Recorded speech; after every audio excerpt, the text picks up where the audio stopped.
Hello, everybody, and I hope you're having a great day. I'm going to talk about religion today because, hey, we all know there's going to be a one world religion. In the end, there will be. And I've had a lot of problems with what I call religion because, see, religion is man made, Jesus is heavenly made. And I like that part. He's made by God, okay? And I believe in God, the Bible, and Jesus, but I don't really believe in religion. And yes, whether you want to admit it, I don't care if you're even in a non-denominational, you have a religion. They all do. And for many years I struggled. I grew up in church. My mother took me to church every Sunday. But I struggled with the Bible because I would read certain scriptures and they just didn't make sense. And I become to understand that the reason the Bible didn't make sense to me was because it was contradictory to what the pastor would tell me on Sunday. And that's why I couldn't understand it. And I also come to understand that if you go to them straight out and ask them, well, you said this, but this is what the Bible says, they become very irritated and very angry, and they will tell you that you're rebellious and you're a divider of the church. They will call you quite a few names, I know. And even though in your heart all you want is the truth, the whole truth and nothing but the truth, God's truth. You want to know the truth. And you're expected to follow them blindly and what they tell you. And if you question it, if you go to them and say, well, look, I don't understand. I got in a conversation with Pastor. I seriously asked him, and I told him from the bottom of my heart, I'm confused, I don't understand. And he went on and he became very irritated at me, and he said to me, who are you that you're trying to question what I'm saying and telling the truth? I've seen God. And I said, so has Satan, and that don't make him saved. By that time, I had lost my cool. He didn't know what to say when I told him that. Because I told him, what? You think Satan hasn't seen God? He has. So what? That don't mean nothing. Besides that, I told him, hey, the Bible says no man has seen God. So, what's your answer now? I got tired of being rebuked by religion. Because these men are religious. They go to a Bible school and they're told what to teach you. And if you read something that goes against it and you question it because you say to yourself, well, I don't understand, why does the Bible say this? Now, some pastors will be kind enough and say, I don't really know. And I said, well, doesn't this really contradict what you say? Well, it appears to, yeah. Well, then, what about it? Well, I don't know. This is what we were taught, and I believe what I've been taught.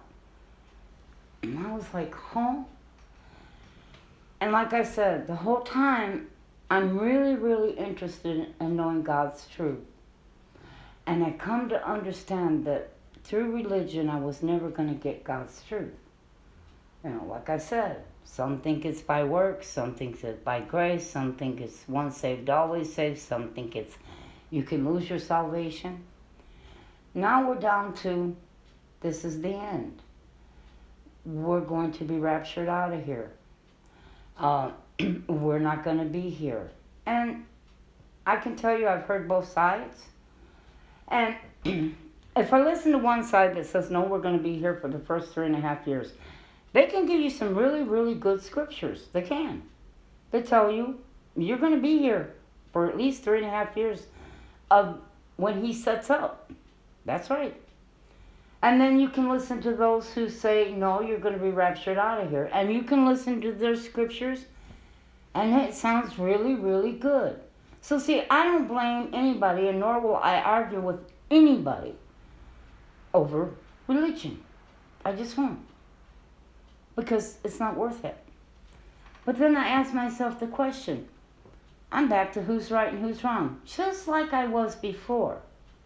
And see, I come to realize that the Bible is a book. It's a book you can actually read and read it just for what it says. It means what it says, But see, unfortunately, religion has tried to tell us that we really can't understand it without their help.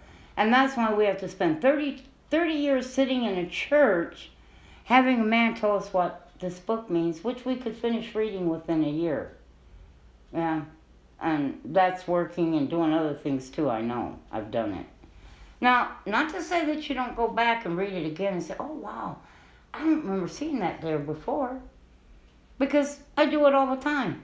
I go to my Bible, oh, wow, I didn't remember seeing that. Or my memory gets refreshed. Now we'll go back to the end. Here we are. Some say it's going to go from mask to the mark. Could be. If that's true, then most people are saying yes when they get that, because see, they think this vaccine is going to bring it in, because they think everybody's going to be required to take it, and they're going to have some sort of system to track you if you don't. And so this is a setup for it. Could it be? Yeah, anything. Hey, anything is possible. It is. But I say to myself, what happens if people don't get zipped out of here? Those who believe that they're going to be taken out of here before that happens, before that mark comes, and they're going to be taken out. And so when they do it and they're not taken out of here, what if they're deceived into believing it's not the mark? Because they've been told they're not going to be here. They're not going to be here for that mark. They're going to be taken away. Or what happens if they're here when he sets up and they realize that this is a man that they've been taught all their life about, and they're still here when everybody told them they were going to be taken away? Then what happens? Do they walk away from God? I know a lot of people that will. They will walk away because they are so dead set that God is going to take them out of here before anything horrible like that happens. They will lose their faith. They will. Because see, what if we put our faith and trust in what we're being taught by some man? Or is our faith and trust in God that no matter what happens, we don't have to worry? He will find a way to take care of us. He just will. Somehow, some way. Now, don't take me wrong. I'm not saying that you're not supposed to stock and store or anything else. God gave you a brain to think with. God gave you knowledge for you to use to help your own self. But don't lose faith. Don't put your faith in man or religion or some pastor or anybody. But put your faith and trust totally and completely in God. So see, that's what I've done. I don't worry, are we going or aren't we? I think it's right around the corner. His setup, I do. I think it's right around the corner. I look for it almost any day. For the mark to come, the beast to come, and I look for it almost any day. I don't worry about the rapture and when it's coming. I worry about being prepared myself for it when it comes, so that he'll take me. That's the only thing I concern myself with. Not when, not if the beast is going to be before. Because my prayer is, Lord, if I'm here, if I am, you give me the strength, the courage to see me through it, to get me through it. That I do not buckle, I do not bend, I do not take it. I'm not going to argue with people over if or not. Yes, we're going to be poofed out of here or not. And I've met pastors on both sides that, like I said, can give you good scriptures. If you listen to both of them, you become more confused than you were before. Unless you're one of those that just really want to believe it. But if you have an open mind and you listen to both, you'll come away with, I don't really know. And I don't think they do either. Because both sides have some really good points. They do. I personally think we're going to see some really, really hard times. Hard times. Times that a lot of people that say they're Christian have never seen before. And they're going to be shocked. And they're going to even question themselves, well, wait a minute. Why hasn't God taken us out of here yet? Why haven't we left this earth yet? This is too much. This is too hard. This is too difficult. This is way more than I ever imagined that would happen. I thought you would have taken us out of here by now, Lord. There's going to be a lot of people asking themselves that. And I think there's a lot of people sitting there that think, oh, before anything bad happens, we're just all going to be whisked away. We're not going to suffer. We're not going to go through anything. We're just all going to be, taken up. And I don't believe that's true. But if it is, great. I don't want to argue about it. I don't. What I want is for all of us, no matter what comes our way, that we stand strong and we hold on to Him and let Him wrap us in His wings and hold us tight and get us through the darkest days that may come. I do believe they will. And I want Him there by my side, if I'm here, to see me through it. And that I won't turn my back and say, wait a minute, but this is what I was taught. They said it. They've said a lot of things. They have. And a lot of it's not true. And that's why I said I don't like to get into religion. I don't like to argue about it.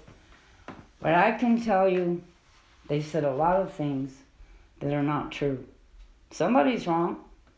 Once saved, always saved. Who's right? You can lose your salvation. Who's right? Paying your tithe 10% every week. That's not biblical. It's not in there. So I begin to have good reason to doubt anything that most pastors said. I do. I've seen pastors who think they should take care of the world before they take care of their own people within the walls of their church. I've seen a lot of things. But like I said, God is the most important, and He's the one that we have to hold tight to no matter what comes our way. And ask Him to hold us tight and see us through whatever's coming, because it's going to be horrifying. God bless.